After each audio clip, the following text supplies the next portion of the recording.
everybody, welcome to another Age of Grogu, and I have with me Max and Jason. How's it going, guys? Hey. What up? Hey, what's been going on? What you been checking out? We haven't been on for 2 weeks, but I guess there's been new TV shows, there's been new There's movies. a lot coming out. Yeah, Transformers, yeah, Penguin, Agatha. I mm-hmm, mean, every different company's coming at you right now. yeah. We'll definitely go into some of that stuff, properly non-spoilery. Jason, have you caught up with The any of those holiday shows yet? season. Huh? Um, I watched Agatha. Oh yeah. I haven't watched the Penguin yet. Mm. I started watching the new Netflix monster series with the Menendez brothers. Oh, okay. Uh, Um, Monsters as in yeah, real life actual monsters, murderers. actual murderers. Yeah, yeah. yeah, because Okay. I think the last season was Jeffrey Dahmer. Oh, okay. So now it's about the Yeah. Menendez brothers, which is Okay. kind of cool because it's like L.A. Right. and I actually I remember that stuff. That's what's exciting about those crime shows that you remember when it Yeah. happened. Yeah. So Bit yeah. like OJ, huh? Yeah, like the OJ Yeah. story. Yeah. It's funny Most of us were there. Max, you weren't around. No. it's funny because like there was like the first episode is like Halloween in Hmm. 1990. It's like, oh crap, I can remember what I was for Halloween that year. Oh, really? That's funny. But yeah, it's Yeah. that and I've been watching that Kevin Could Go F Himself. It's like Okay. that one dark comedy. It's all right. It's pretty good. Okay. It's all right. Fair I enough. think it's an interesting trope to like reference to because it's like part of the show is like done with multi-camera sitcom style, Hmm. but when her husband leaves the room it turns into single camera from her Okay. point of Oh, view. that's interesting. I never knew that. Oh, I that's never cool. Yeah, watched the so episode. it's like yeah, the tonal shifts when he's not around and Right. it's pretty interesting. It's funny because like it kind of works when they're in the multi-camera shot, it Hmm. works as like a pretty decent sitcom, Okay. like the funny jokes, but in that context. Right. Gotcha. But yeah, That's I cool. guess that's similar to Agatha. If you Yeah. want, when we start talking about that. Sure. Yeah, Yeah. definitely Actually, played I genre in haven't that even first pointed that episode. out, but yeah, definitely. Yeah. Yeah. Max, what about you? What's been going on? Any new comics? Any new interesting, Oh cool man, things? there was some cool comics out this week. Oh yeah. The new Dazzler book came out this week. Uh Had huh. a new #1. It's a Right. cool one. The Moon is Following Us by Daniel Warren Johnson. Okay. Um, New indie book. I can't even talk about that spoiling it, but it's about parents who would do anything for their daughter, Okay. and that's just there's a big twist at the end of the first issue. I don't want to spoil it, but it's absolutely insane. And Cool. this is another cool indie book, power fantasy, which plays Okay. along the idea of superheroes, but Right. not in the way you think. It's a kind of a satire on world superpowers. So like how we view like America as a superpower with Okay. nuclear arsenals and but there's only certain people in the world who have these like nuclear capability superpowers, and they hold all the cards in the world. But the countries mean nothing because they're just gods, Okay. and it's a play on morality of the idea of superpowers and how people or countries kind of wield them. Okay. It's really cool. It's a It's kind cool of like one. how the government saw the Avengers during a civil war with the Sokovia Accords. Right. They're It's like like, the reverse if of I Yeah. miss that. if I Okay. misplace some nukes, you would I would have to deal with that, just like how they can't find Thor or Right. Right. it's like just super powerful people. That's kind of cool. I mean, it's like power struggles like that are kind of reflective No, of it's all ethics. It's all yeah. ethics and morality. It's like this because the one you follow is seemingly the most moral of all of them. Mm-hmm. Mhm. And this is a little bit spoilers in the first issue, but in the first issue, he's forced to kill the president of the U.S. Right. Um, because another superpower is threatening to kill everyone because of something the president said, Right. and he just realizes like, well, it's either a billion people die because he blows up all of I think it was San Francisco, or I kill the president, he gets what he wants, and only one person has to die. So it's like the ethics of these superpower stuff. It's super good and clever. And Cool. it's like the exchange rate of like an important person versus billions. They weigh that. And he's like, Yeah. it's some cool stuff. It's That's some cool. really cool. I think Jason would really dig it. It's like That's how definitely that his sounds. kind of. I'm so intrigued by the way you're Yeah, check it out. It's called Yeah. the Power Fantasy. That's what a new writer that's putting that No, out. like, Or? Kieran Gillen's been around for Okay. a while. He Okay. just finished some epic X-Men stuff. Okay. But this is his new creator-owned book. Did she play Uh, Nebula? Just kidding. I was gonna say, yeah. Didn't you say Karen Gillian? Same name. No, I know it's Kieran, like Kieron, Oh, like Kieran. Oh, Kieran. Oh, like Kieran Kieran Gillian. Gillen. Oh, I heard Karen too. Yeah, that tripped me out. You confused me for a sec. I never thought about that. That's funny. What else, Max? What else did you get to do? Oh yeah, I went to this cool event at one of my local comic book stores. Oh, yeah? They were doing this cool event where you could donate comics Right. and you can get sketches from different artists, and they were doing That's cool. different artists all three stores. I did have car problems. I popped out, take an Uber there, so I couldn't go to Right. all the stores. I really wanted to go to I think it was Winnetka. They had Scott Shaw, the creator of Captain Carrot, and I Right. really wanted a Captain Carrot sketch. Oh hell yeah! Yeah, You couldn't make it. but I see Scott Shaw around at a lot of cons, and I think he's fairly accessible to get a Captain Carrot sketch from eventually. But I went to Pasadena. They had Bernard Chang there, who's a Marvel artist and DC artist. Right. And I got a great Jean Grey sketch because he, This one. it looks awesome.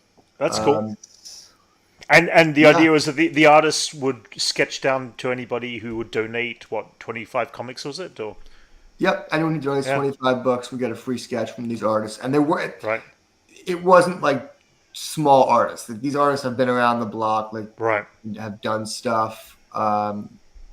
Yeah. So it How was- many Cool. drawings did he have to do? Yeah, it must have been a So lot. I got there. Bernard Chang had to leave early, which is why I was kind of lucky that I got there early. I only saw him be able to do like I think 3 or 4. Oh wow, that's lucky then.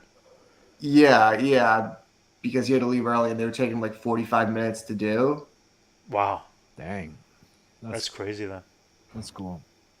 So what is this, like downtime for comic book artists or something like that? They just simply have. I think they were just donating their time for Oh, the. that was it. And Right, there's for probably the some event. compensation Gotcha. for doing it. Cool. Some of these artists usually charge a pretty penny for their commissions, and some of them Sure. don't usually even take commissions Yeah. like that. So yeah, it was cool to be able to go and get a great Jean Grey sketch. I mean, I'm a big fan of his Jean Grey book. The way he drew Jean in that book was just incredible, and he drew her in the Krakoan outfit. It was funny though because first thing he asked me was, "What's your favorite Jean outfit?" And I was like, "Well, I'm a really big fan of the Marvel Girl outfit." And he goes, "We're not doing Marvel Girls. You like the Krakoan outfit?" It was a Marvel girl. That's I'll funny. look this up. That's the one with the green dress and the yellow big yellow eyepiece. It was her Not first familiar with outfit. it. Let me pull Okay. it up. It's very controversial. It's a very love or hate outfit. Okay. I've always loved this outfit. I thought it looked really great at the start of the Krakoan era before she got her new outfit. It's kind of like that cat mask kind of thing. Kind of. I don't know how to describe it as a cat mask. Yeah, it's like I guess it is a cat mask. mask. Is like This outfit. Okay, that one. All right. Okay. Yeah. He's like, nah, dude. Come on, man. That's cool though. That's He's awesome. like, how would I draw something good, Max? GG's in the way. Well, it's funny because it's a very love or hate outfit. So I was kind of expecting him to either be like, "What about her '90s outfit?" And I was happy he did the Krakoan outfit. 'Cause I'm a big fan of that look. That's cool. That's cool. Nice. Yeah. I mean, along with that, I think you and I saw most of the same things this week, Max. We both Yeah. saw Transformers. Transformers 1. Let's talk about that for a few minutes. Okay, Jason, you haven't caught that yet, have you? No, you guys can go ahead and talk about spoilers. It's Like, so good. I don't know if we want to talk I about too mean- many spoilers, because there's some really cool stuff that they kind of reveal in this thing. But You guys, Go It are, was Max. so you guys good. were trashing this so hard. I was trashing the that's what I trailer. was It saying. didn't. Both it of you. didn't And I do was like, anything for me. And I was like, you guys are probably gonna love it. Watch. Oh my god, Jason was right. It was I love it. legitimately right. incredible. It was great. Like, it was I'm great. kind of I won't spoil being it. right all the time. It was character based, and that's what Yeah. made it work so well. Was it was Yeah. just you And get to see the and development of Optimus and Megatron, and not just character based, but they were true to what I learned from the Generation One animated series. They had the backstories. the lore was there. The lore yeah. was there, and they just adapted and beautifully, masterfully added to that lore, but keeping that other lore intact. There's some And- big twists in there that even if you're a Yeah. Transformers fan, you might not Yeah. see coming. Yeah, so that's why I don't want to do any spoilers, because it only just came out, but it is really worth seeing. It's worth seeing. It's one of those movies Yeah. that I know Yeah. Jason said Yeah. I trashed it. Oh yeah, I did I'll- trash. I will see it ag- I'll see it I again. was very vocally yeah. trashing this movie, but I was wrong. Yeah. This was Yeah. a good one. This Yeah. was Oh, like, also there is 2 end credits. One in mid credit, which is kind of so, and well, then there's one a at the joke very one and a real one. and the real one at the end of the credits was actually pretty. I'm like, it was just a moment. I wouldn't call it awesome, but I'd call it just a moment that's worth checking out as it happened, because they did a nice job of it. But And Steve it was- Buscemi played Starscream. Like, come on. yeah, Oh, for real? yeah, it was great. There was some. Oh, I can't go into the details. Just there was such a creative thought process to this. What did surprise me, it's produced by Michael Bay. So I don't know how much he actually had to do with this, but it was also produced by I Spielberg. think he just still has part of the rights to the Transformers. Yeah, fan. and I don't know how tied in both Spielberg and Michael Bay were tied into this. I think they just compared tried to, the because deal of- they did do the other Transformers as well together, at least in This time. didn't feel like the other movies. I think this It didn't. it was something special. I think Yeah. I think the fact that they actually focused there was no focus on Earth or humans. It was Yep. all Transformers on Cybertron. Yeah. And even though Bumblebee was kind of just shoehorned in there because kids like Bumblebee, Yeah. I mean, I think the focus on the characters and the aspects Yeah. of who they are really worked. Yeah. And I got to You had admit, Scarlett Johansson as Yeah. Alita 1, which was yeah. a legitimately great performance. Yeah, yeah. No, she was good at voice acting. I enjoyed that. And surprisingly, Chris Hemsworth worked really well in the voice acting. He was good, but Brian Tyree Henry as Megatron. He was good. Different than what we've heard before from Megatron, but Yeah. it worked really well because there was a range of tone in the voice at different stages of Megatron's existence in this film. And I think that the voice cast were really well done and really spot on with stuff and made it work. There was. I mean, the animation was beautiful. Again, And the jokes worked. I was like, Yeah. I didn't think it was going to be. I thought it was going to be a bunch of jokes with Yeah. lame humor in the movie. Yeah. I thought it wasn't going to even be like funny, but it was funny. It had heart, which was Yeah. the big thing in that movie that I didn't think the trailer showed was how much heart this movie Oh, had. And it I really teared up, focused and there was on one scene Optimus that and yeah. there was one scene towards the end there that I actually teared up. Not as much as when Optimus Prime died in the '86 film or anything like that, but at the same time, I would consider this extremely a close second to the 1986 animated film. In fact, out of thought the all best out of all movie the Transformers films, including the live action and all that sort of stuff, this was the second best live action next to the animated 1986 film, in my opinion. Live action? No, well, compare like of animation or live action in any of those forms. Yeah, it was definitely yeah. probably the second strongest Transformers movie of Yeah. all time. Like, Oh, absolutely. it's not even Yeah. questionable. I think like Yeah. if you remotely like Transformers, this movie is Yeah. just Oh yeah. it hits all the right notes. Yeah, and I think it was. I mean, I only have one critique about it, and I talked about it with Max the other day. The one critique is that the action sequences were happening so fast that they became very much the same as the live action Transformers films that came out, where you get these really fast blur fight sequences and the camera's moving all through it, and because it's moving so fast, you don't get the chance to see the beauty of the fight sequences that are happening on individuals, that are moving, because there's cameras moving through them so quickly. And I wish that was slowed down to appreciate the actual fight of characters in events and situations. But yeah, apart from that, totally worth going to see on the big screen. The film has actually now made $39 million on its opening weekend worldwide, which is actually pretty good. Nice. Yeah, I mean, I think word of mouth is going to carry this one, because I I think think a lot so, of people yeah. went in going like thinking what I was thinking that was going to be a more of a jokey kids movies, what Yeah. the trailers kind of made it seem like, but it's Yeah. really kind of an all audiences movie, because it just has so much Completely. heart and weirdly a big amount of maturity in it, where it doesn't treat the audience like idiots. Yeah. It doesn't really pull punches. It just kind of goes for it's kind of like Yeah. Spider-Verse in that way, where it's just very mature for its tone. But still enough, I think, that it'll hold the attention of kids, because there's enough flashy things that are going on there that I think this definitely was the Transformers like Spider-Verse. Like I said that the other day, but it really kind of is. Yeah.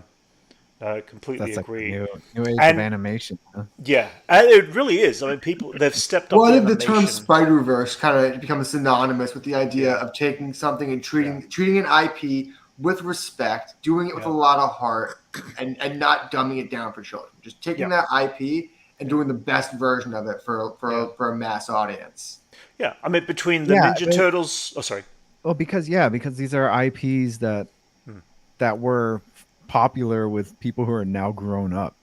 So it makes sense. Yeah, but there's but the toy lines are still going, so there are kids who. But that's what I mean. Like, like they're kids stuff, but then they were enjoyed by other prior generations. They transcend generations. So you need to make this movie that could appeal to all the generations. So that's why Spider-Verse and Ninja Turtles, and I guess now this. Yeah. It's definitely fits in with that trend.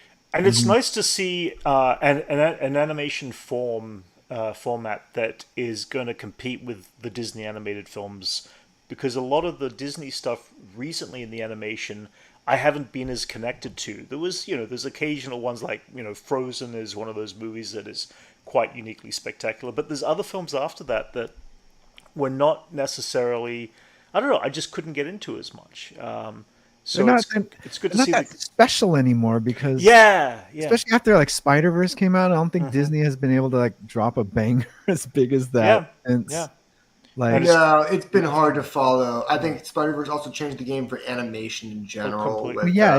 Disney's kind of rigid on their style, on the style they use for their animation. DreamWorks has picked up on it. But even the storytelling is better than what Disney have been telling recently too, I feel. Yeah. But I mean, I like some. Yeah, it's just Disney's had some bad stuff lately, or aren't. Well, I wouldn't say that their stuff has been bad. I just simply. I think it's plateaued. I've been saying it's plateaued. Yeah. Where everyone else has been rising and rising, and they've just stayed their course. But again, it's good to see there's competition now.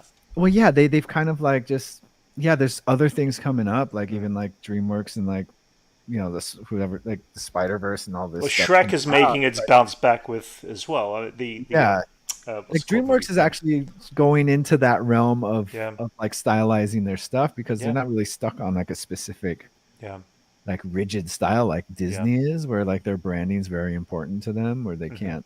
It's hard to imagine them branching out and making something really stylistic, Spider-Verse or something like that. Right. There's a lot of restraint in their IP and their movies that they do. So now that everyone kind of has this freedom to do whatever they want, or do crazy style stuff, Disney's kind of fallen behind because they're stuck with this rigid format that their branding doesn't allow them to branch out of, I guess. No, for sure. We'll see a change, maybe. I don't know. It's good. This is the type of race I like to see, and things are rising on the top, and it makes everyone try to catch up, and you end up with good shit like this. I just wish the promotion of Transformers 1 was a little better, because I was this close to not seeing it, and it was word of mouth, because Max said it was really good. That I trusted Max's input, because there are things that we differ on, but you've been loyal to this IP forever, so you're watching all the Michael Bay ones. Why wouldn't you watch this? because the trailers made it seem bad. Because the trailer almost turned me off. That's yeah, it's it did. like, It made it seem like it was like way too much of a kids movie. Yeah, The trailer that's made it. it seem like it was just kind of like Yeah. a fun, jokey kids movie without much substance to it. Yep. Yeah. But I think the trailer and it's full of substance. Yeah, and it is. Yeah. But then again, showed yeah, more of the heart and the soul between Optimus and Megatron instead of just the jokes that they sling at each other. Yeah. And there's some deep stuff in there. There's some dark stuff that goes on in the story. Yeah, too, that's what caught me. And again, I don't want to tell you. Yeah. There was things going on and motives going on. And again, I don't want to spoil any of it because it's worth exploring those as you catch the film. But I mean, Jason, you said you might go see it with Anthony at some point. So yeah, I want to. You should definitely try. I will go see this film in a heartbeat again. If I get a free day this week that I can get to the movies, I'll probably go see it again while I can see it on on a big screen, because it was definitely worth it for sure. Any other last thoughts on Transformers, Max? I would love to see what they could do with a bigger cast. I think in the next movie, I don't. Well, sorry, yeah. No, I think the next movie they set up kind of the idea of a sequel. Absolutely, and I think more of an ensemble would really be cool in these Transformers movies. Yeah, I mean, I don't want to spoil too much of it, but I think adding a character like RC or Jazz or Ratchet would really liven up their squad. That was my only complaint, was the squad of Optimus, Megatron, Bumblebee, and Alita was just a little boring. I think Bumblebee was supposed to be that guy that like kind of added the fun. Right. I think it would have been. Yeah. I think they could have gone in two different directions. But they can tell a different story in a sequel, and the different story would be that all the other. Oh God, I can't say stuff without spoiling. But basically, I know it's so hard to talk about. You know that Prime has got all these Autobots that he's connected to, and we don't see any of that relationship develop or start in this film. It's almost like that's not even a part of this story. So we could see a whole story. I would say actually you do see the start of it. I think you see. Well, you see the start of it, but you don't see. Again, you don't know the connection between Jazz and Prime and Ultra Jazz Magnus had a and other cameo, characters like that. Yeah. Ratchet was mentioned by name. He's a doctor. I mean, he's he's like a field doctor in their universe right now. Yeah. But there's characters that you see in the original Transformers of Generation 1 that are just what's the speaker box? I've forgotten his name. Soundwave? No. Soundwave is in this. No, on the Autobot side. He's a Decepticon. Well, anyway, there's stuff that you see. Again, it's like it's totally worth checking out, for sure. All right. So you guys liked it, I guess. Yeah, we definitely liked it. Yeah, absolutely. I don't know. It was pretty mixed. Go see it. It's, and you know what, I have to keep talking about this film. The color of the lighting and the use of color was vibrant, and it was gorgeous. And even when it was moving fast, and even when it was the action sequences, you felt the weight of these massively powerful characters. Oh yeah, like when these big metal things hit each other, like you felt like the clang of the metal hitting each other. You didn't feel like just Play-Doh smashing against each other like in the Michael Bay movies. Yeah, totally. Anyway, we'll move on from Transformers, but we might come back to it at some point. Especially when you get to see Jason, that's for sure. Other small little things, guys. I'm going to go through a few little list of things that came up. That film Borderlands that came out ended its theatrical run with only $31 million worldwide. Or I'm maybe going to blame Kevin Hart on this one. Maybe it wasn't worldwide. Maybe it was. It could have been. Yeah.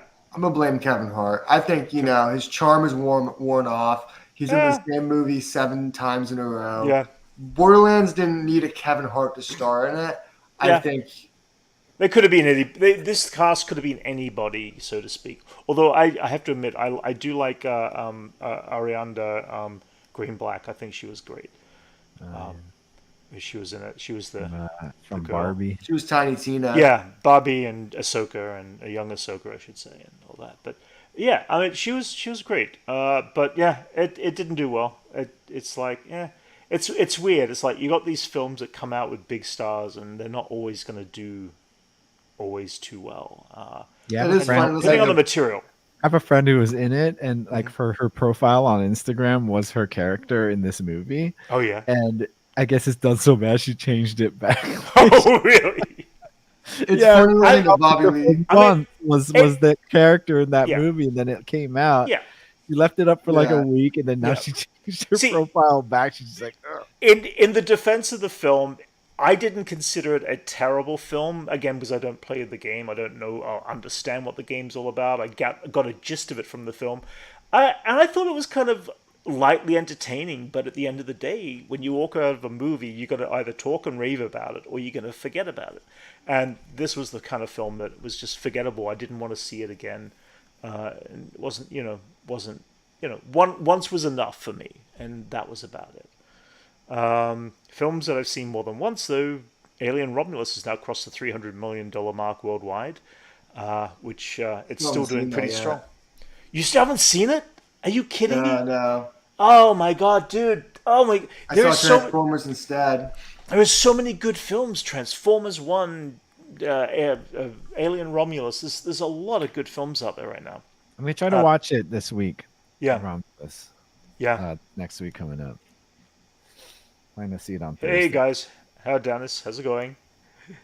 Yeah, it's weird to think of that as an Eli Roth film. I still have yet to associate it with Eli Roth, even though it was very much an Eli Roth film.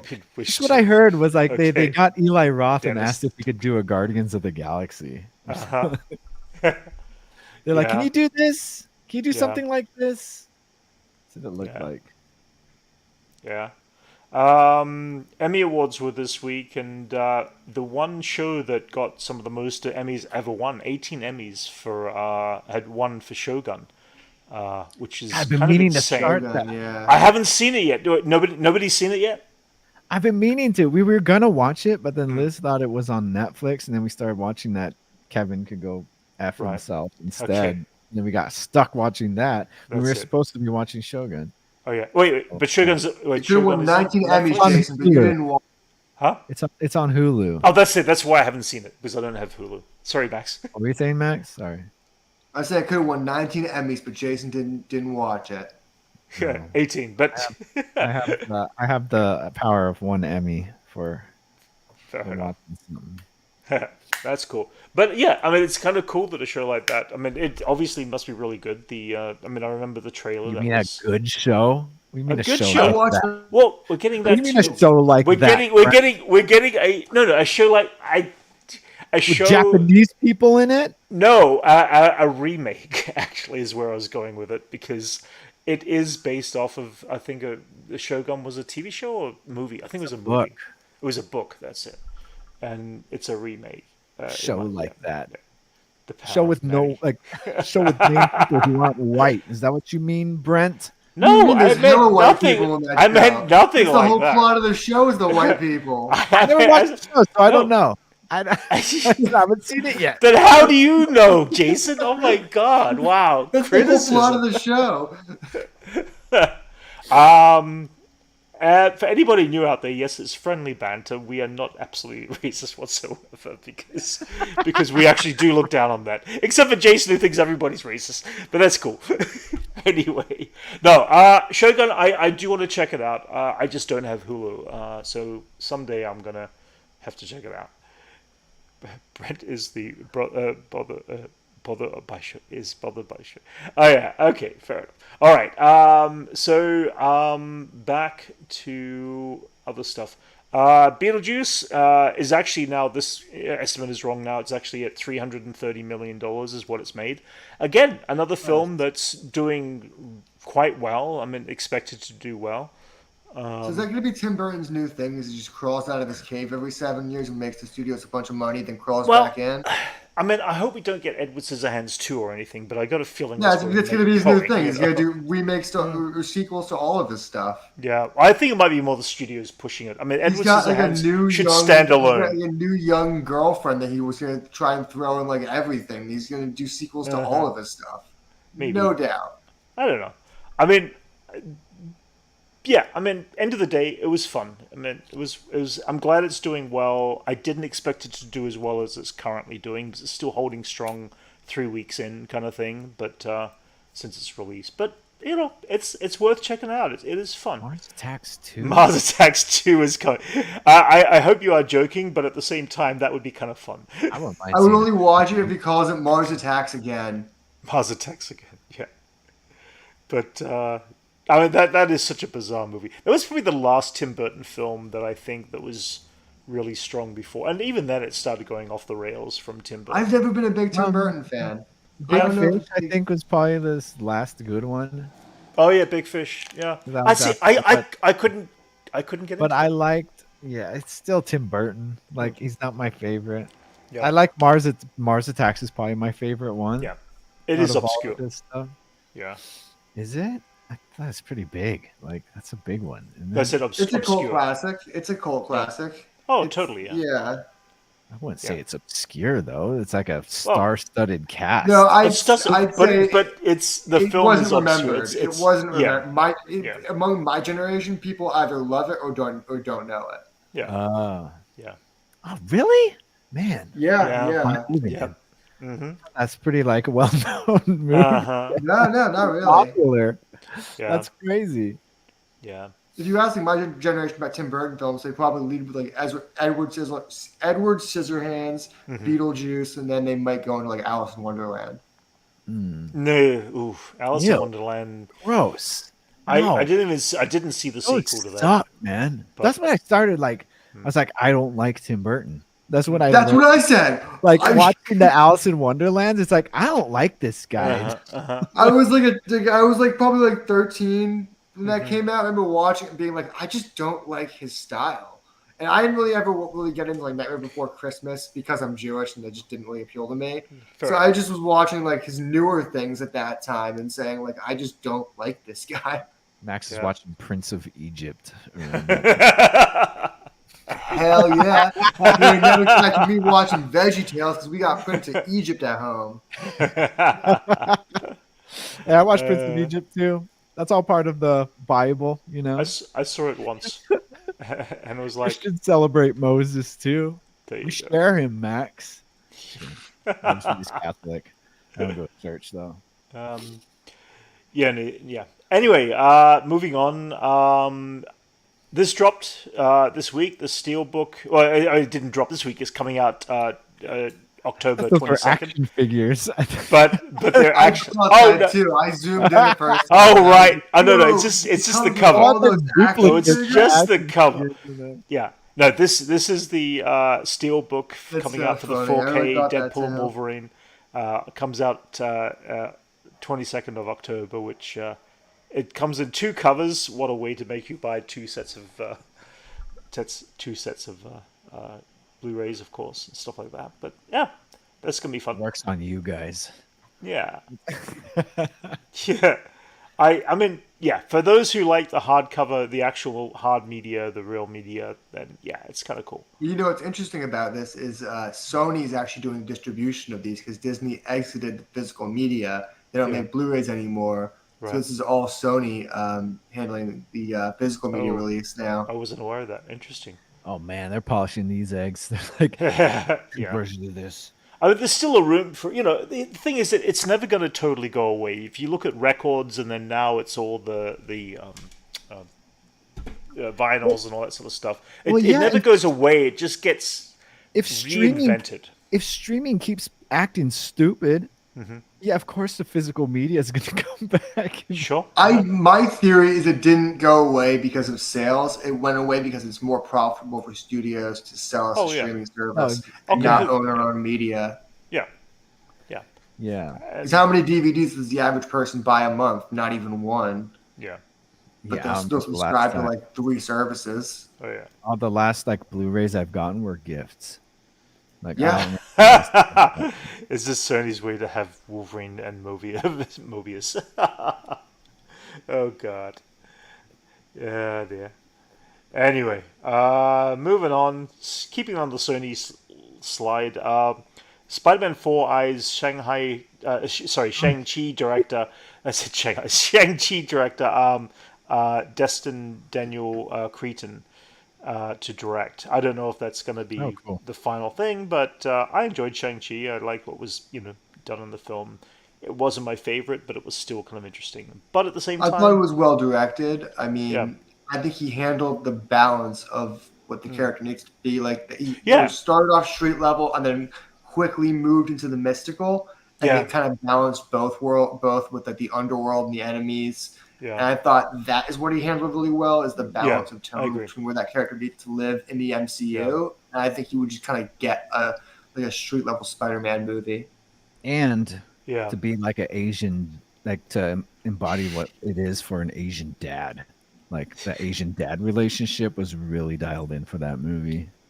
yeah. Oh, That for good meta yeah, narrative on that yeah, part. It's like yeah. the one of the best from No, that no, phase. no. It Like was, it was. Yeah, there were parts of it that were good. I just haven't revisited a lot of the kind of I this new watched phase from Marvel that phase. films. I probably watched Yeah. Shang-Chi the most. Hey there, Chris. How's it going? yeah, dude, that Um. boss fight, holy crap, dude. Like the Yeah. choreography in that movie is so good. Yeah. There was They Like nothing made bad this. about it. movie Yeah. that had a lot of love put into it and wasn't just cranked out just to fill some space. You Yeah. know? They It's made like, the Hey, Anchorman. rings so cool that they had to change them in the comics to make them that cool. Yeah. mhm. Oh, really? Oh, that's cool. Yeah, now because Yeah. they used to be just literally like finger rings. Like it would be, the Mandarin wore 10 rings, each did a different thing, It's and like a now good just way of Shang-Chi has them, and they're Uh-huh. just on his arm. And he does dope stuff with them, and the other rings are just never mentioned. Yeah. dude, this is like, it's so cool with like what they did with the rings. Yeah.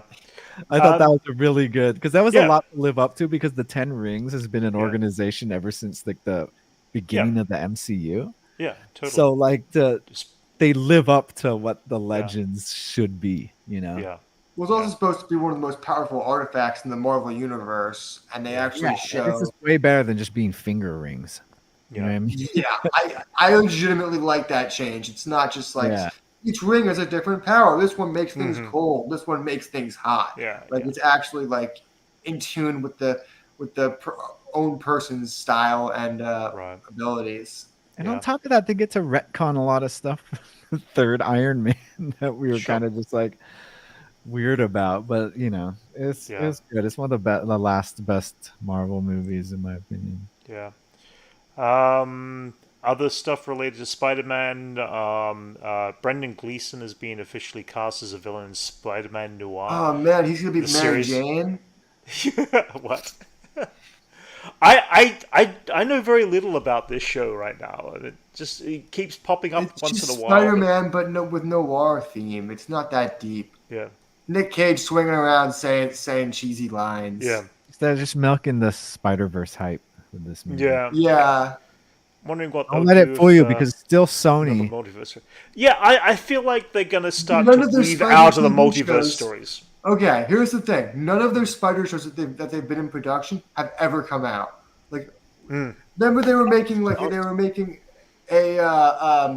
it was a Silk TV show at one point. Oh, Then yeah. there was That got a dropped. Ben Riley show, and then Yeah. like, some of those were in development for years, Yeah. and none of them came I out. don't even remember and not- this. And let's not forget Spider-Man. What's it called? The Mexican Spider-Man one. Which was it? Or Oh, El Muerto. El Muerto. Yeah. Which again, That why didn't come out. I mean, a some- a two comic book character? Yeah. Yeah. Brent was excited about that one because of Bad Bunny. I was excited Oh, for Silk. yeah. I thought Silk actually could have been an interesting TV show. Right. I don't know. Saying I that 'cause think she's hot, bro. You just But it seems like it seems caught like 4K. It seems like Spider-Man Noir is actually moving forward quite considerably. There's a lot more information on this moving and happening than anything Nicolas else. Cage is attached. Yeah, good point. yeah. Yeah. Well, it's weirdly who's the director they had to for Silk, they had like I can't remember which remember. actress it was that was going to direct it. I want to say it was like it wasn't Olivia Munn, was it? I don't even remember. Ted Bunny, yeah, right. It was like someone like Olivia. I have Munn, no idea who it is. That status. John Mulaney just had another baby. Oh yeah. Who? Yeah. Okay. Olivia Munn. She played Psylocke in Apocalypse, and John Mulaney voices Spider-Ham. Come on, Brent. Oh, okay. Catch up. That's right. Spider-Ham's got. I don't put faces to names of actors. Game of Brent context to actors. I don't put names to faces to actors I don't know. They just posted it on Instagram today. It was just like, really? Okay, that's what I'm here for. So you have context. There you go. I'll provide you context for these famous people who. Fair enough. I didn't see that. I have no idea what you were talking about. That wasn't the top of my Instagram this morning. Exactly. Yeah. So jumping over to DC for a little bit here, Peacemaker Season 2 will officially release in the second half of 2025. And it's kind of Superman. It's what James Gunn is supposed to, actually have some relation to that movie. Yeah. I'm looking forward to seeing what they do for Season 2. God, I love the first season. So I've watched that twice now. No, I've only sat through it once. I actually need to sit through it. I've watched it 3 times. Like that, like it's something to endure, Brent. Yeah, I sat. No. I just haven't. I managed to find it through. I find it hard to sit through a lot of TV shows and binge watch. It's a commitment of 8 to 10 hours. He doesn't have the binge watch gene. And if I start after 2 episodes, I walk away. No, that's it. Well, yeah, okay, but that was much. Yeah, good point. Babylon 5. Shut up, man. Yeah. Some of the older ones I need in my life, though. It's like, but anyway. But like a good show, I guess when it comes to a good show, it's hard for you to sit through, huh? Well, no, I just need to be in the way. I need to be in the mood at the moment of putting it on, and I have to commit to the time. Because if I am in the mood and I only sit through 1 or 2 episodes, all you gotta do is press play and it ropes you in. Yeah, but the thing is, no, press play, it ropes you in if you've got the time. If I don't have the time and I haven't been able to sit down to commit that time, then for 8 to 10 hours of watching something, I should have been looking after my son while I was watching it the second time. Yeah, but you take the important things, don't you, Jason? You put the priority. Priority. I don't watch the show again that I've watched before. Anyway, that's clear. Okay, we're going to move on to some Superman stuff. First, this is something that I saw and never even clicked. And this is kind of like oh my goodness, how did I never see this before? The console that Luke Luthor is sitting at in Superman the movie is the same console as the one on the Death Star in Star Wars A New Hope. And the actual buttons... Yeah. You know why we didn't notice this before? Why is that? You don't care about Lex's console. No, well, the thing is that, like, I've sat through that film. I sat through the film 100 times, and of Superman. Okay, maybe not 100, but a lot. I've sat through Star Wars more than 100 times. But that console is just like, oh my goodness, it's kind of crazy. I did not. Yeah, I never noticed that there. But yeah, I mean, I never paid attention to Lex Luthor's console. But that is the beauty, that you can sit through something and 40 years later, never have seen that moment or never spotted that thing, and there's still something fresh about the old films for me, that you can sit through and pick up something fresh or learn something fresh that you didn't realize or notice before. That's what the trivia section IMDb's for, Yeah, I guess so. But then that means that, anyway, whatever. That means you got to read something. Well, yeah, exactly. Yes. Yeah. When I see a picture, when I see this photo, I pull it. After I see a movie now. When I see a photo like this, I pull it straight out, and I'm just like, yeah, this is cool. Download the app, Max. Yeah. Anyway, continue. Yeah, of course, got the app. Yeah. I don't know. I can't bring myself to do it. I get so annoyed with that prompt where it's like, open the app. For what? Which app? Oh no, yeah, I do feel that. Yeah, I know what you mean. But the first thing I do after I see a movie now is I go on the trivia, and it's super easy to go to look at the cast, see if they try to. Because I feel like if you someone like us, you're constantly trying to remember who's that guy in that thing. Yeah, Exactly. I do it all the time. Like almost every time I'm watching something, it's like, oh, I know that guy. Where's that guy from? Yeah, you just Sometimes. download the app. Like, Yeah. That's fair enough. So they dropped I always wondered, like, what did people do before that? Like, like before you find out. That's the thing about the 90s. You like You didn't know hear something and you just trust that it's real. You would pull up the movie itself. You would look. Oh yeah, you wouldn't know where to look in the first place. You'd have to try to, you wouldn't know. You wouldn't know where to look. Yeah, you would be lost. You'd be like, I guess I'm stuck.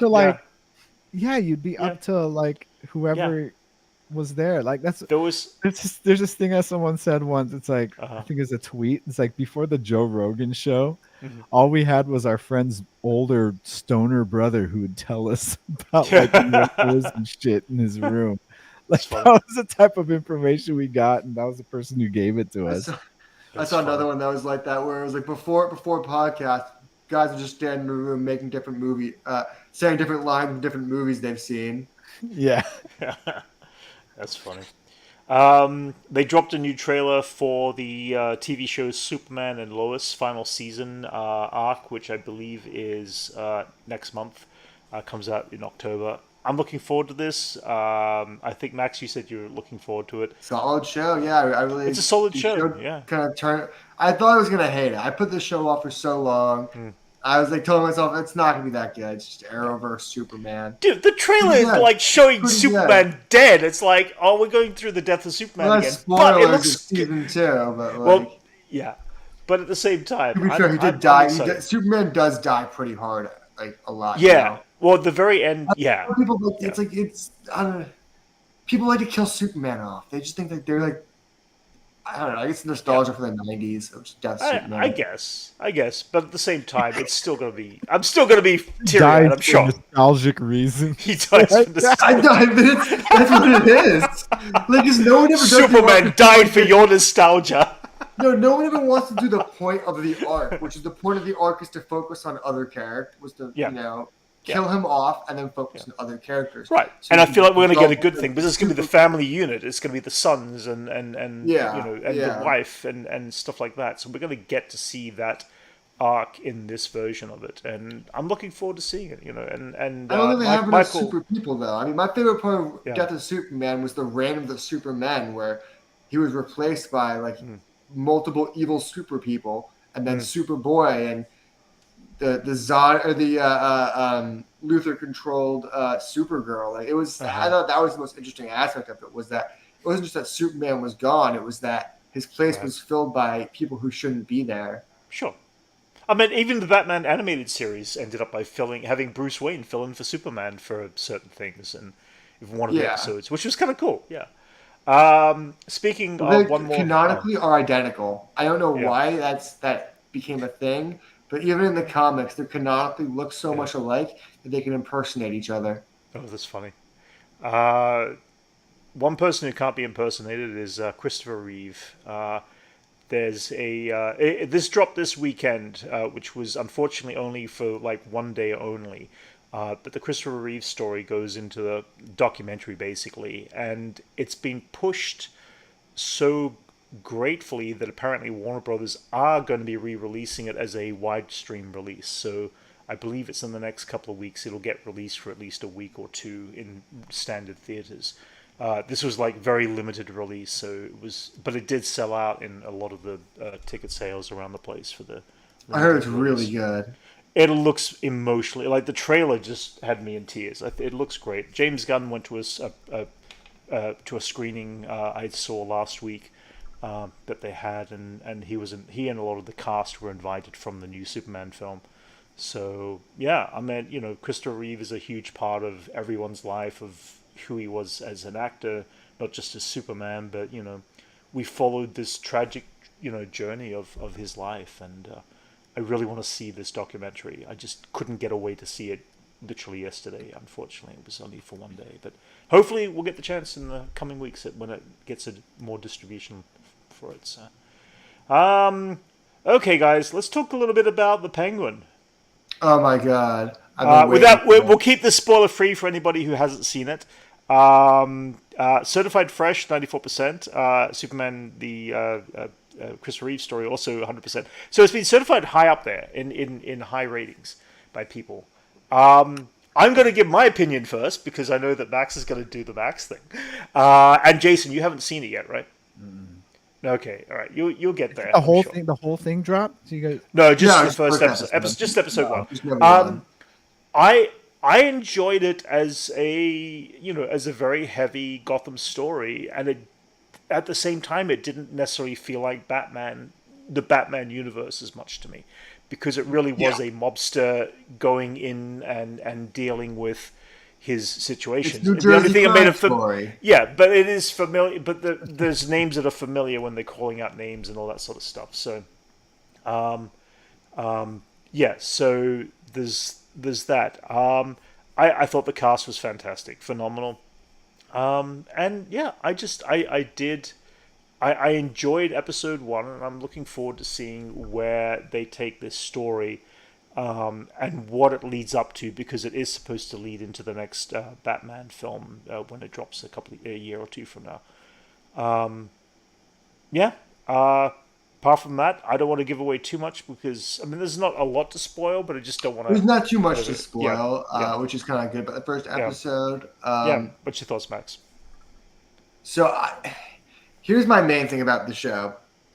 It was a great character study of their Penguin and the Penguin that they want to make. Yeah. But it was a horrible representation of the Penguin. Like if you're going into it like saying like I want to see a show about that's the fair Penguin, enough.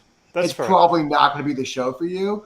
But if you're really into like The Sopranos and The Wire, and you like that kind of heavy drama, it was a really good heavy drama. Yeah, you're right though. It didn't necessarily feel that much like Gotham. Like there was some references to the Batman movie. Yeah. But my whole thing with that, I kept thinking that throughout the whole episode. This isn't spoilers because no one mentions it, but like. You'd think with all this crime happening and being mentioned and stuff like that, someone would be a little fearful of the Batman. Like, these people are running around in broad daylight at nighttime committing crimes. Yeah. Like, Batman's not out there. Like, he didn't just make a huge name for himself. Yeah. And we've already seen in the first Batman movie that the Gotham's already, the citizens are scared of him. The criminals, at least, are scared of him. And we're hiding in away in the shadows away from him. And I think the show kind of missed that mark of it. And I think it would have been a huge plus and made it actually feel like Gotham more if there was the threat of the Batman. Because there's a lot of crime that happens in the show, a lot of big moments. Yeah. But there's it doesn't feel like there's a threat of the Batman. Like it feels like Oswald Cobblepot can just do whatever he wants at night. And he doesn't have to worry about a guy in a but reality, we're only into the first couple. Oh, okay, the story picks up about 3 months after the Batman movie. But in the event of the story of episode one, it really is only about 2 or 3 days. It's nothing really that long to really define what else is going on outside of the Penguin's life directly, and I'm okay with that. What do you think about the name change? How do we all feel about that, though? I think that's which Oscobb. Oh, Oz. Yeah, they changed. Changed his name to Oscobb. They mentioned that, but I didn't know. I wasn't aware there was a. People care. Oh, it's Max, maybe. That is their. I was going to say, is that their permanent change? You should see the comic subreddits. I think. Of course, the comic. No. It's not just caring. People are clowning on them. Right. And I think it exposes a bigger problem within the Hollywood industry and its relation to the comic book world. It's that there's a clear, and this isn't me just talking out of my ass. I think there's a clear pattern of people who work in Hollywood thinking they're just smarter and better than comic people. Do we know do we know by the end of episode, is it 8 or 10 episodes? Do we know by the end of the show whether or not though there's going to be a transformation of a name, or this is fixed? Okay. So this is fixed. Yeah, this is from the producer who said that he wanted to change the name because he thought Oswald Cobblepot was too fantastical for their world. And that's what set the comic book community off. They're like, you're fine calling the show The Penguin. You're fine with it being a Batman prequel, but the name Cobblepot is too much for you guys. Like, do you even like the character? is what a lot of people were kind of saying. Or like, the way it comes off to me though is it feels like they just want to feel like such big grown-ups. Like, no, this is our big boy penguin show. He's not Cobblepot. He's Cobb. Because Cobb's a real last name. And that shows people it's real, it's grounded, it's gritty. It's a New Jersey crime story. And I just feel like they're taking there's this, even though I loved it. I loved the show, but it has that Hollywood symptom of sucking the comic book fun away from it because these people think they're better than it. And they think that anything that, is like, they keep talking about like it's like a Batman's just for children. Is what the producer keeps the way he's referring to it, is that it's like, no, this isn't the children's Batman comics. This is for adults, is what he kept saying. Right. Like, have you ever read a Batman book? People's eyes are getting ripped out. Like, so basically, you're saying it's Andor. No, it's not Andor. I think it has the symptom of the people who are in Hollywood who are tasked with making these shows think that they're smarter and more adult than the people who are writing the book and the source material. Right. And I think they feel the need to make these big swing changes that don't affect anything, just to prove how they're much more mature than the other people making it. Okay, fair enough. Either way, I enjoyed it. I don't know if like we're with a lot of other comic book stuff, we're at an age where a lot of them are getting pretty comic accurate, especially with their sometimes stuff. Yeah. So like, you're never gonna be satisfied because they're never gonna do it exactly like the comics. Probably. I think James Gunn will. I think James Gunn mostly will. Yeah, if you're talented enough as James Gunn, who this is his forte, this is his MO. So if I'm going to trust anyone to do it, I trust him to do it. But like any other director out there, I don't know. I doing a gritty translation of it is something that I've always enjoyed. It doesn't bother me that much. I see it as like a whole other genre of storytelling. But like, you have the comics already, so Well, I enjoyed Gotham. I thought Gotham was It's just I think there's something that says something about the producer if he thinks that's a bridge too far. The name Cobblepot, like if that's a bridge too far, what else could possibly exist in this Batman world that's going to actually interest you? Like if Cobblepot is too far, like that means you can't get any villains with anything going on with them. Right. It doesn't because of the context of like this property and how they're dealing with it, especially after watching Batman. Yeah. Like this is what I expect from them. So like I'm not really expecting. Matt Reeves has no problem with. But I have a question, like, what would a real Penguin show be like if they were doing the comic?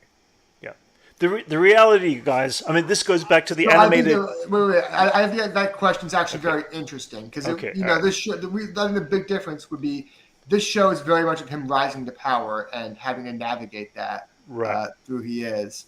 And I think that's the point. Is that's why they changed. Cobblepot is a rich person's name, right? And Oswald Cobblepot's whole story, which is what I would want to focus on if I was making the Penguin Project, is that his family was a big industry titan in Gotham until Bruce Wayne's father pointed out that the Cobblepots were doing shit unethically and illegally, and they lost everything. And that's the Penguin's origin story: is that he grew up silver spoon in his mouth, ripped away from him, and had nothing, and was raised in the gutters. I think that's a lot, and then he tried to get it all back. Which is why I think Cobblepot's a little kind of like important to have that kind of like a Richie Rich kind of name because he wants to be.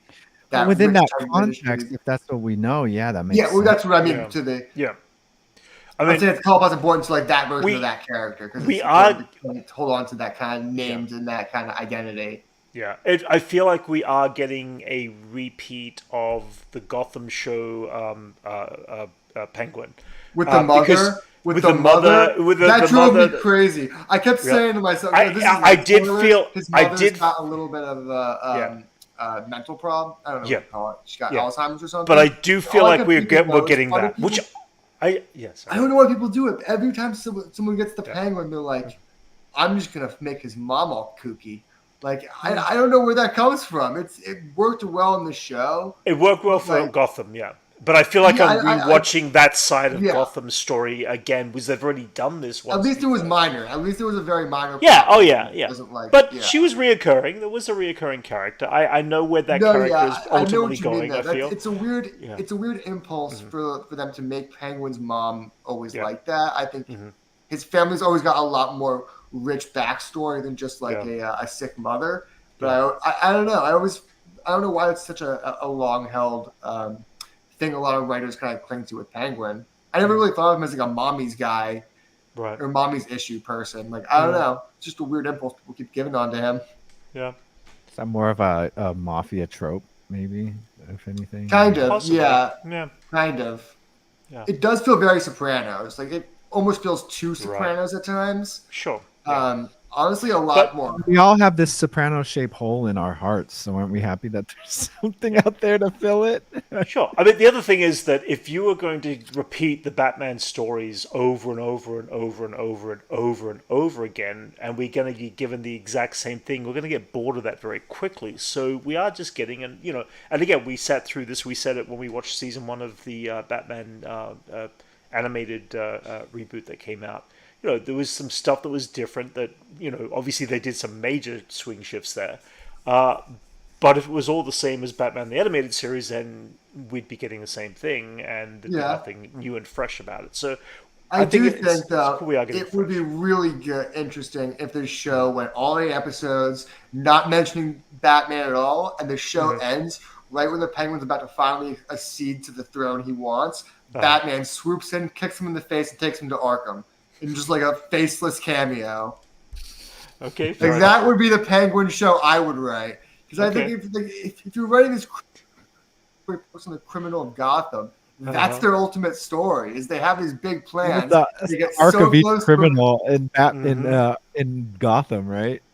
That's everyone's arc. It's like they get so close and they just get hit once and they're going to jail. Anchorman thinks Batman should be in it. Did you see? Wouldn't that? I mean, I think they keep saying he's not in it. I would be a little surprised if he wasn't in it at all. I do think he is going to have some sort of cameo. Yeah, they're going to say one thing and give us something different. But I think even what I just said, Batman just swooping in that last episode, punching him, taking him to Arkham, it would be very self-serving of their Batman too and their Gotham. I think, that's the whole status quo of being in Gotham is like, if you're a criminal and you reach too far, you will get Batman. Yeah. That's the main arc of every villain in Gotham. I always think about that. I always see like a comic book about like a Gotham villain. Like there's a book right now, Poison Ivy. There's another Two-Face book coming out. Every time I think about that, I'm like, it better end with just Batman taking him in. They're like, I was following you this whole time. Waiting for enough evidence to bring you in. Anyway, moving on from the Penguin, I guess. I'll check out episode 2 obviously this week, and we'll see what it's like. All right, guys, what were your thoughts on Agatha all along? I loved it. I had fun with it. Jason, I thought it was the whole first episode was so funny because they just cranked up the cliches of a crime show to 11. But we were Max and I reacted to the episode. We were talking about this during the reaction of how amazing was the performances, not just by Catherine Hahn but by everybody else, playing their stuck-in TV roles, and the amount of range that they all had with the different, especially Catherine Hahn. It was over the top brilliant. Way too over the top of that cliche. And I thought that was hilarious. I thought that was the whole gag of it. Yeah. I kept wondering though. They could have I don't know, I feel like it could have been half the episode of that, it was a bit much. The whole episode. Yeah, it did go on a bit. Waiting for them to her to figure it out and become Agatha again. I was fine with that slow build. By the time what's her name shows up, Rio Vidal shows up. By the time she's there, you know what's going on. Yeah. So but the thing is, it's a lot of it to like be able to catch it, you requires to watch like WandaVision and Multiverse of Sure. Madness. Yeah, you're right. Because I was watching it with Liz, and she watched all those, but she's Yeah. not thinking about them as much as I do. Right. I kind But of wish I recapped on WandaVision because there's some moments I'm like, oh, I remember that guy, but I can't remember who that neighbor was. Well, yeah, in I relation mean, to the story. I didn't, Yeah. I haven't watched it since it aired, but I remembered all the people, and I Mhm. was like, "Have you noticed that everyone in this was in WandaVision?" She's like, "Oh, Yeah. really?" She doesn't think about it as much as I do, Right. so I was Yeah. already Yeah. because like they found like the Jane Doe, and it's Wanda, Yes. and it's like she was crushed by something huge. Uh-huh. And it's like, yeah, that's how she died in Yeah. Multiverse of Madness. That makes sense. So there's all these little, you know, like additional reading. Yeah. A lot of that, but it still works on its own. But it's like it's one of those things where it's like a bonus. We all enjoyed it. Remember it It all. definitely felt like the most connected out of all the TV shows they've released. Yeah. Yeah, because it's totally like in canon to all of that. Those two shows. It's a sequel. Yeah. It's a true like sequel without being a sequel name. Yeah. Yeah. My question is like, when Agatha's in this trance, so she was just like living like a crazy lady. Yeah. It's like once in a while coming outside and interacting with people, and they buy her groceries. Yeah. Yeah. Yeah. They felt bad for her. I think that a lot of people just assumed she was still stuck in or whatever Wanda did messed up her psyche. Yeah, I like that the show is like the people in the town are still dealing with the trauma because that is very traumatic, and they all still hate Wanda, which makes sense to me. Like, hell yeah, dude, it sucks. You're all imprisoned by her for like so long. Ugh, right after being blipped too. Jeez. Yeah. I love Ms. Hart or what Sharon saying. Sharon? No, not Ms. Hart. That's the name Wanda gave me. Out here, I'm Sharon. Sharon. Yeah, there's some fun things. I was wondering though, like when I was watching WandaVision, why there was so much comedians in it, because there's a lot of sketch people and comedy people in WandaVision and Agatha. I think they're really kind of leaned into it by kind of doing satires of the genre. I think the Marriage one was like another level of that. It's the Catherine Hahn connection. Wanda's dead. Yeah. Yeah. Yeah. You know, comedians roll funny. deep. You know, there's you get like one of them, and then I thought that okay. So compared to episode 1 was a great opening episode. Episode 2 for me was good. You know, they set up where things are going, but I feel like we might be getting the real meat of this story by episode 4 or 5 at this point. I like the whole get the team together stuff. Yeah, it's pretty corny a lot of the time, but you know, I was fine with that. I kind of had fun with that. Catherine Hahn plays it so well; it's just hard to not have fun with the show. Oh, totally. Oh yeah. Also, did you catch that Ms. Hart or Sharon was the she counted as the Green Witch because of her gardening? Yeah. Yes. That's funny. I know. There's that's fun stuff. Yeah. Like, now wait, it's fun. Yeah, it was fun. Yeah. I mean, I'm looking forward to seeing to it. Seeing who do we think the kid is? The team. On and off. Yeah, I don't know. All right. I mean, everybody kind of feels that it is what's his name? Billy Kaplan. Yeah. And here's the weird thing for me. It's like the kids who played their children in WandaVision, those kids are close to this age, but they're still not at that age yet. So it's curious why they didn't 3 years use after, right? Yeah, and I'm curious why they didn't use the original actor who played Wickham, and that would be too spot on the nose. I don't think people think that's him. Well, people tend to think it's him, but here's the thing. I mean, I'm starting to go, what if it is because the introduction with Catherine Hahn's with Agatha's dead, I assume dead son. I'm wondering I'm wondering whether this is somehow her son instead. Is my theory. He's so ride or die with her. Huh? What's that? That's why he's so ride or die with her. I think so. so. Yeah, and we don't. I mean, we don't know in the story I think what it's the because death went. he thinks that she could bring Wanda back through the witch's will. I think it is Billy. Right. I think You he's such think an it's integral Billy? member to Young Avengers. I think Yeah. that they are setting him up. He's also kind of the fan favorite of Young Avengers, besides like Kate Bishop. So I think, mean, if it is the twin brother, then where's the other brother? Is the other question at that point? Speed would be somewhere else. He'll be somewhere else. Yeah. Ted is magic. Agatha is still alive in the Marvel comics. They actually, she was super old for like the entirety of her existence. Like she was she looked a lot like Aunt May for most of her run or most of her existence. Yeah. Then like last year, 2 years ago, they aged her down. They de-aged Agatha in the comics to make her look slightly more like Catherine Hahn. So now Agatha's been popping up all over the place because she's young and hot. She's cool now. She's a witch. She can be. I know, anyway, like, you're a witch, you might as well, you know. Yeah.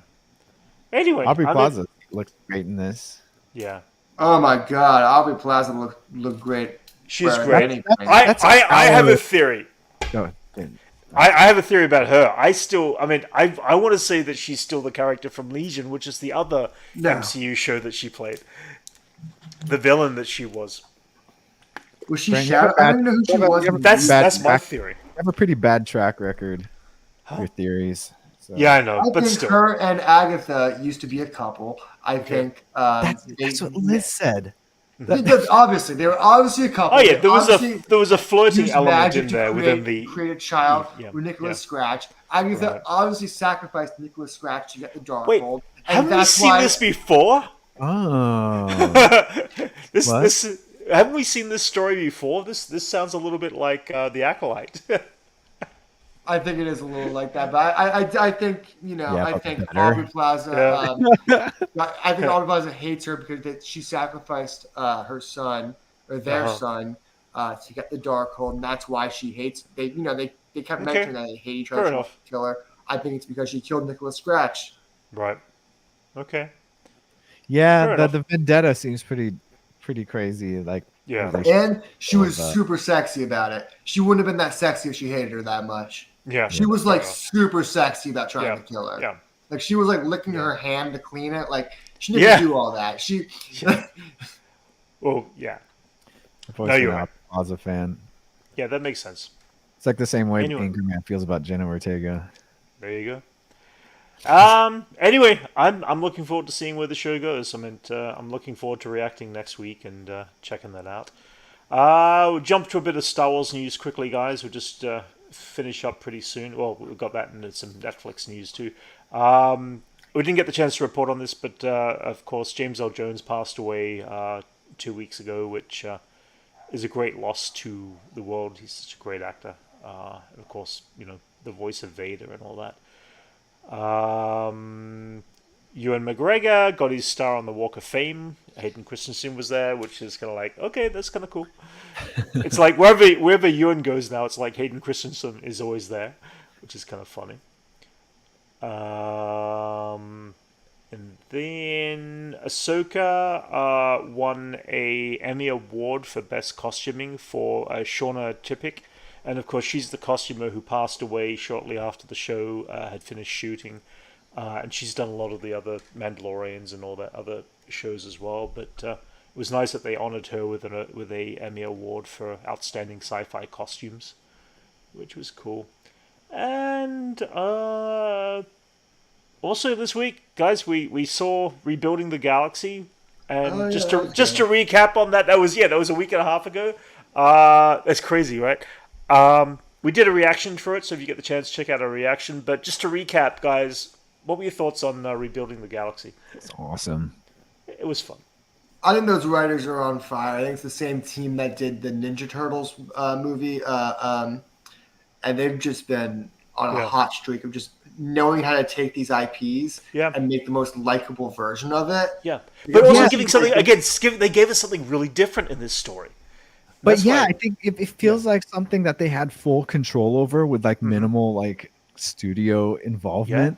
Agreed. Because it's not canon. Yeah, and it's not canon. Yeah, since it's a Lego, there's low stakes to like any of this. So they got to Yeah. do whatever the hell they wanted. But I've noticed that shows a lot. Like yeah, when the writers have a lot of freedom like that, you get something like you get some gold. Yeah, things. Ted needs Star needs an Ewok show. Yeah, we already got that back in the 80s, both the animated Ewoks and the live action movies. But yeah, but at the same time, yeah, I feel like a lot of the Star Wars Lego stuff, because they've been low stakes, they've come up with surprisingly really fresh story arcs. And not just in this, but you know, I'm wanting to say the Freemaker Adventures, and other stuff. This one, it was surprisingly dark, though. It didn't just feel like... Oh, there's some dark stuff there, yeah. It didn't just feel like they were just doing a Lego show, we're just doing crazy plots because they had the ability to. They was telling an actual story. I love the idea of, like, you can't change the world and expect it to go back to the way it was. Yeah, that surprised me. Yeah. There's some crazy emotional arcs, too, that you wouldn't expect from Lego. Yeah. Oh, that's what blew my mind. Yeah. Like, Jedi Bob delivering some heat. How emotionally invested I got in the characters. Yeah. That just started out as just like jokes, as Nerf herder jokes. Yeah. That's great. Way better than Rise of Skywalker, I gotta say. They were literally Nerf herders. I keep laughing every time I think about that. They were herding Nerfs. We've established what Nerf herders are with this show. Exactly, yeah. We never really knew. That wasn't established ever, was it? Yeah. Could be wrong. I've never seen a Nerf. Just outside of the comment, there's nothing outside really of huge on. Well, it also tells us that Princess Leia would use that as a derogatory term because she's classist. Totally. Oh yeah, sure. Oh, you and your classist stuff again. Oh my goodness. It's true though. Like, she's royalty, so like of course she'd think a shepherd would be a valid insult. You know what I mean? Is the Star Wars galaxy gone? Well, yes, in the Lego verse it is. The Lego version of the Star Wars is completely erased and rebuilt. But the thing is, I like the fact that the idea that Bob, in fact, was the one who fell into the existing universe that we know so well, and we were attached to that universe. And I like the fact that it's been pulled out of that again. He built that universe. Yeah, I mean, he's that's it. For the one that's it. Yeah, and there's something really weird and conundrum about that whole concept. This reminds me of J.J. Abrams' first Star Trek movie. Oh yeah, what's that? Oh yeah, with Spock. Oh yes, of course, old Spock. Because the other universe existed. Yes, and this was like a redone universe that got. So like they're not because of him totally disregarding. It was such a mind original trip. That was awesome. I still look back at that. So blown away. That was a fun film. I was like, so good. Leonard Nimoy? Is he just like? I thought he was like an older version of like Spock's like. That's how you use Spock's race, and then he. That was a mind blowing cameo. That's how you do justice to a cameo instead of just having them show up. Like he's literally the Spock that we knew. Yes, and everything went wrong. Yeah. And he had to live through all that to see his whole world die and come back and watch his planet get destroyed. Yeah. This is what it reminds me of. Like Jedi Bob is the Spock of. Oh yeah. It's such a big swing, though. I don't think any writer these days would take an IP that big and take a swing that. Oh, big. that was a huge swing. But he's the. He's fallen so far from that. I know. He was like such a big thinker back then. Yeah.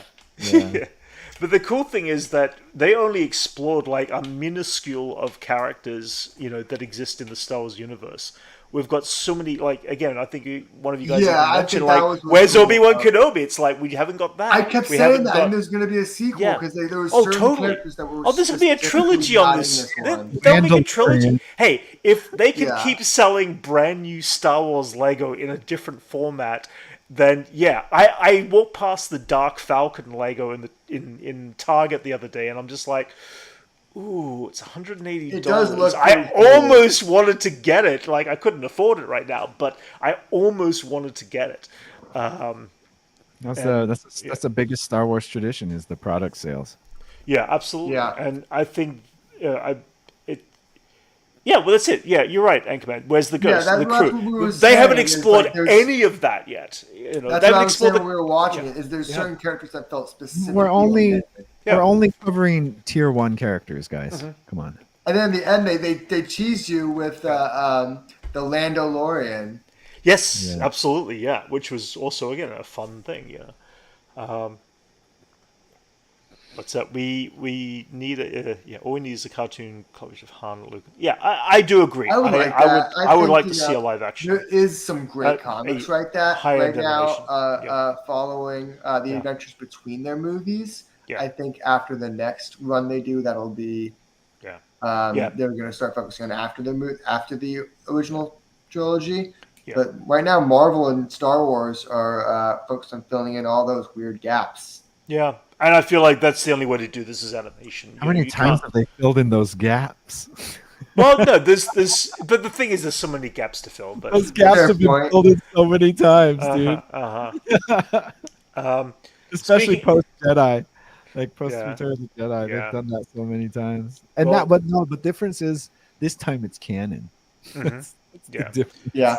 Well, this time they're showing us it's canon. Yeah. Yeah. Well, coming up in December, we've got Skeleton Crew. They've dropped a few new images from the show. So we actually happen to have here Urkel from that. Yeah, exactly. Yeah. Which is like, I forgot. I remember reading that he was in the show. Because they shot this 2 years ago, it was like, I completely forgot. So he's got a cameo like a or part in that role. I don't know. Maybe something in between. Yeah. He's like a robot guy. Yeah. But then, a couple of images dropped on different magazines and stuff like that. What was Cool Urkel's name? Well, look at that. Look at that. The Cool Urkel? I can't remember. Remember that from the show when he became Cool Urkel? Stefan. Was that the name? Yeah. I don't know. I want to see that happen to this character. Yeah. Max knows this through legends. He doesn't firsthand. I've seen that show. I haven't seen it in years. I don't remember it. Yeah, Stefan. Stefan. It's like the Nutty Professor kind of Yeah, deal. he become like suave. I have no idea. I honestly don't think that what's his name's character is a Jedi. To be honest, he's a swindler. He's got his own straight of weed. Urkel. I forgot his name. Sorry. That's crazy. Purple Urkel. Yeah, Purple Urkel. Is that what it is? That's funny. Anyway, Skeleton Crew comes out in December. Went up with Snoop Dogg to start his own strain. Oh, really? That's funny. Okay. And that's all the Star Wars news I can think of that came up recently as such. And again, with the Ewok show. Yeah, I'm fine with seeing Ewoks again. Heck, the fact that we saw the Ewoks in the Lego... I like Ewok Bounty Hunters. That was fun. I think that's fun. Ewok Bounty Hunters was fun. But again, it was dark when they were being ripped apart and just like totally rearranged. It's like, whoa! That was wrong. Yeah. They're like... And then, it's darker once you realize they can never go back. And their lives are just ruined. Yeah. I'm going to finish up with this last bit. Netflix dropped a whole pile of trailers for all of trailers and we're shooting the new seasons of. Let's start with One Piece. They did some introductions. The actor who played Zolo, I can't remember the actor. That's his name. I don't know the character, but he was in Cobra Kai. He is in One Piece season 2 now. Blue Beetle, that's the other one who was in. Yeah. Nice. They've got another couple of actors here. Favorite. His character is a favorite among the fans. Yeah, and they had all these actors up on stage doing this kind of introduction and stuff like that, which was kind of cool. And yeah, I'm looking forward to seeing what they do in season 2. The one thing that they did introduce was a short little video of the back of a character called Chopper, I guess. And again, I don't know the animation. I don't know the purpose of Chopper specifically, but this character is going to be obviously CGI. Character. Yeah, which would be like the first CGI character that they've actually putting in this show for the season 2. So I don't know how that's going to play out specifically. I guess in the world of One Piece, though, it could actually play out well enough, kind of thing. I'm not Yeah, sure. I don't know how else you could do it. Yeah. Because his character is so like Unique. Cartoon, Well, it seems like the further the animated show goes, the more you get some really outrageously bizarre characters that couldn't just be a actor playing that character, that might have to be there's some masked. wild ones in One Piece. I mean, a lot of them could just be actors in crazy outfits. Right. But there's some of them that are just so wild. Right. You might need some Yeah. CGI enhancements. we already the weirdest thing are like the fishmen, and we've already seen those. But there was already, most of that was That's makeup. true. That was all makeup stuff. Great, So, which is a good call. Like the makeup looked great, but Chopper, I don't know. He's not human He's sized. just kind of like a little goober. He's like a little goober with antlers, little top Yeah, hat. he's like a cartoony, cute chibi thing. But not my Chopper. I know. I do agree with you there, Chris. Yes, we prefer the other Chopper from Star Wars Rebels. This Chopper was here first, though. Okay, fair enough. So Either way, predates that Chopper. Fair enough. Well, Eric Bana's Chopper. Yeah. But anyways, yeah, it's. Yeah. I think he's gonna be part of the crew, guys. Yeah. I'm not trying to spoil anything, but yeah. The casting, I'm all happy about the casting, dude. Like, they've got a lot of cast and a lot of characters for season 2. It seems so. It seems like there's going to be a lot they're going to be filling. They're continuing to nail it with the casting, which I think is great. I never thought of Joe Manganiello as Mr. Zero, but that could be cool. So again, I don't know the characters. So. Everyone's like comparing him to Flash and Spider-Man. Really? It's like, yeah, like Luffy's like, I don't want to fight you. He's like, I don't want to fight me either. Yeah. Okay. That's funny. Well, either way, that's going to be fun. I mean, that comes out 2025, so probably late 2025, I'm guessing. Did you see that Joe Manganiello got a Sideshow collectible of his character given to him? Oh, really? No, I didn't see that. Yeah. This actor, you meant, yeah. Yeah, Joe really? Manganiello. Oh, that's I know cool. he's a huge nerd, so he must be in heaven right now. That's cool. That's exciting, dude. They're filming, cool. they're filming 2 seasons in a row. Yeah, so they'll be shooting for the next 2 or 3 years at least, but season 2 will be definitely later next year. Netflix tentpole, man. Yeah. Avatar: The Last Airbender also showed like a semi-tease drop. You never really saw the face, but you actually they introduced the actor who plays Toph. And can get a blind person? Huh? Well, okay.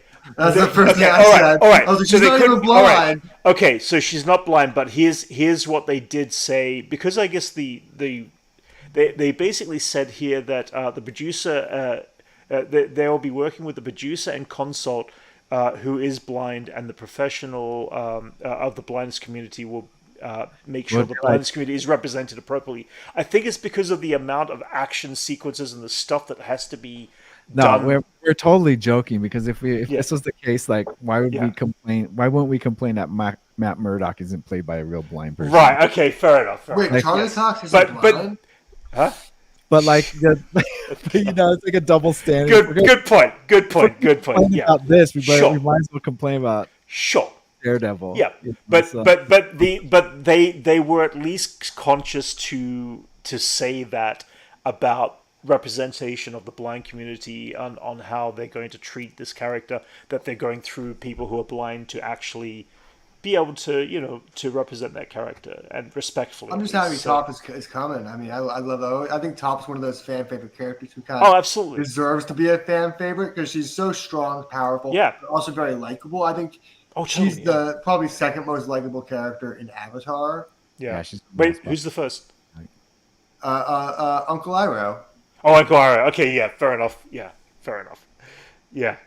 Aang is like number 10 on that list. Aang is not very likable when you look at his actions. I mean, that poor cabbage salesman. The cabbage guy is always up there too. So let's hope he keeps turning. On the list. Either way, season 2. They're shooting back to back as well, of course. Season 2 and 3, and next year they will be dropping season 2 sometime. Again, no exact release date. They're just starting to shoot season 2 now. So they'll be in that for a very long time, prepping and getting that together. I wish there were things that were a little bit better in the sense of season 1 for me with Avatar: The Last Airbender. They definitely It's a nailed hard the show looks to and the adapt. vibes. It Yeah, really is. you need more than 10 episodes to adapt the say that entire about story One arc of Piece. season 1. You say that about that. You can say that about One Piece. And they had no issue. Right. One Piece. Okay, Yeah, maybe. I have a theory about One Piece. I think adapting One Piece is futile. The show Okay. already has, and the book has no ending. It Fair goes enough. on for so long.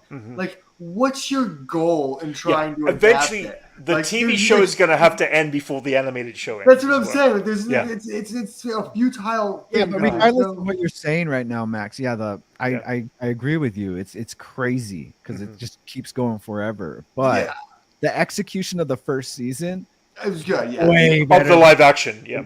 than but it's like, like how long can you keep doing that? I Like, know, Right.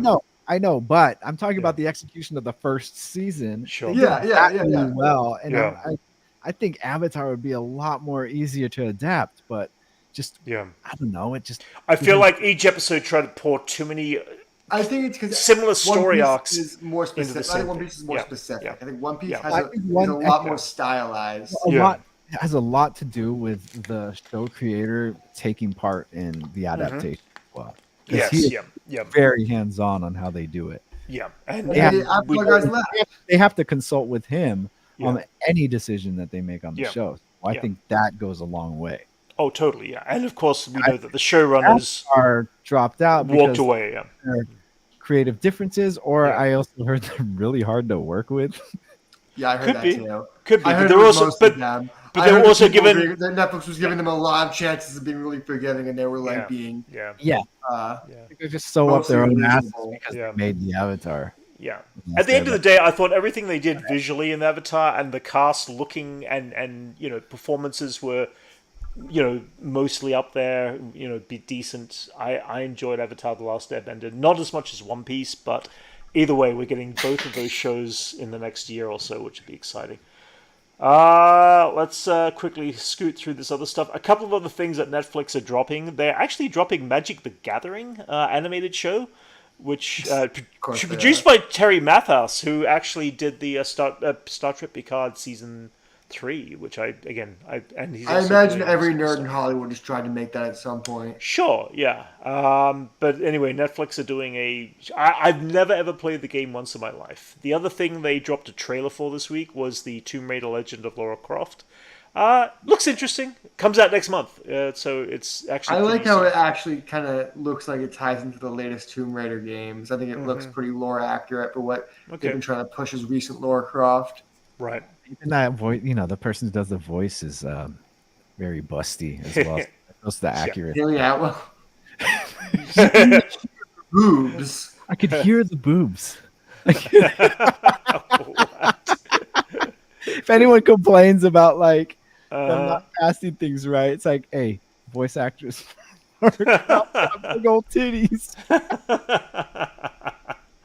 God. You know, right? When people complain.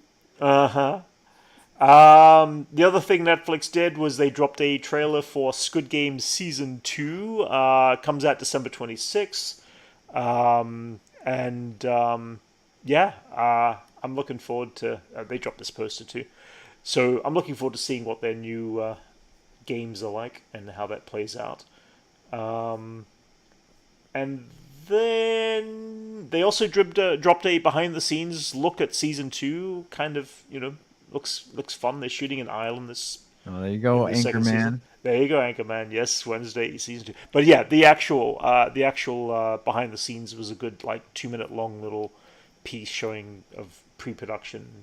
Looks fun. Looks cool. And then Jason and I left this one till last. They had nothing on this. Oh, by the way, the other thing that Netflix didn't drop was they didn't drop any trailers for Arcane Season 2, which was surprising because that's also later this year. That's coming sooner than a lot of this yeah. other stuff. Yeah, so they didn't have that in any trailer drop. I was expecting a second trailer drop for that, but we did not get that.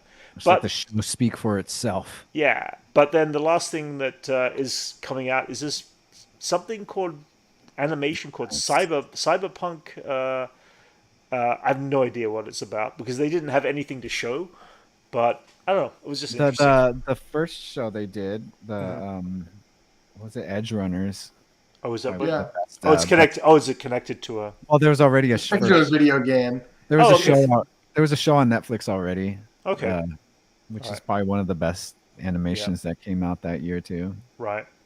That's That cool. one's good. If you guys haven't seen it, it's worth it. It's Yeah.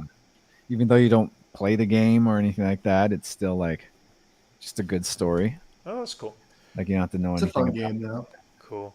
And I'm not then saying not play the game. I'm saying watch the show, Max. No, Jeez. what? Everyone, don't listen to Jason. He was involved with Diddy's parties. Play the game instead. Don't be saying that. I wasn't, dude. You didn't slander. what? You weren't. You weren't. At Jason, any of the, how what could did you? What did Those he call deleted them? tweets had nothing to do with anything Diddy related. I'm just What did he call them? clearing The freak outs or the yeah, the freak out What? parties or We're freak just off. losing it now. freak offs? And No, the but last seriously, thing. seriously, check out. Jason showed up with 200 bottles of lube, saying, "I guess I was underprepared." What? Okay. No, but seriously, Yep. ignore Max. Just watch the show. It's Yeah. good. Fair enough. And then the last thing they also dropped was ignore like a Max. 7-minute little behind the scenes previewette on Stranger Things season 5, the final season. Oh yeah, I forgot. We still care about that. I didn't care enough to actually pull out the logo for Stranger Things season 5 and putting it on here. Strange enough. Are you Okay, guys so honestly, excited about Stranger Things? I'll watch it once. That's judging- about it. Judging by that one character's hair, I lost all my interest. Wait, what? The kid with Which one? they gave him like a weird flat top. It doesn't look great. Oh, really? I saw that. Oh, that's why you're on. Is that it? That was If Max's reason. if they can't even like put in the effort, Enzo! to, like, Hi! hey, if they can't put in the effort to give this character like, a decent hair for his last season, Uh-huh. what about the rest of the show? Uh-huh. Hello, Enzo. He can't hear us. Yeah. Anyway, guys, that's the news I've picked up in the last week or two. I guess we'll be around next week, unless work comes along or something. I get stuck. But we'll pick up on new things. We'll talk about next week. We'll talk about what we see in episode 2 of Penguin. We'll check out a few. Well, there's a few movies coming out soon that I want to check and all that. So yeah. Otherwise, yeah, guys, that's cool. Say hello to Enzo. Say hi, Enzo. Hey, Enzo. All right, guys. Well, we'll finish it up there anyway. That was about all the news I had. Oh. He just wants to stay on here. Uh-huh. Fair enough. All right, guys. Well, thanks for joining us out there in the chat. If you haven't already and you're new to this, please like and subscribe. And we will get together. We'll talk about some new whatever comes out next week or the week after or whatever, and the latest movie news and TV shows and stuff like that. Check out our reactions to Agatha All Along. And we'll bring out those weekly. And yeah, so we'll catch you all later, guys. Peace out. Thank you. Peace. Pick another target. Military target.